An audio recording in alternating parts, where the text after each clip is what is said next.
શું હતો સમગ્ર મામલો?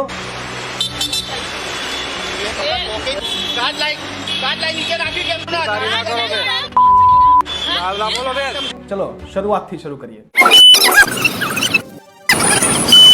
19 ડિસેમ્બર સાંજે 6 થી 6:30 વાગ્યા આસપાસ વાસણા વિસ્તારમાં રહેતા બંસરી ઠક્કર નામના યુવતી કે જે વ્યવસાય એડવોકેટ છે, તે અંજલી 4 રસ્તા પર ટ્રાફિક સિગ્નલ તોડીને સામેની તરફ જાય છે।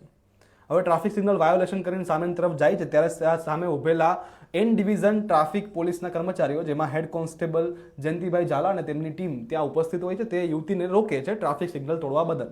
યુવતીએ પોતે કાયદાનો ભંગ કર્યો હતો તે સ્પષ્ટ રીતે દેખાય છે, પરંતુ તે પોતાનો દોષ સ્વીકારવાને બદલે ત્યાં ઉપસ્થિત હેડ કોન્સ્ટેબલ જયંતિભાઈ પાસે તેનું આઈ કાર્ડ માંગે છે કે તમે પોલીસમાં છો કે નહીં, તે તમને રોકવાનો અધિકાર છે કે નહીં।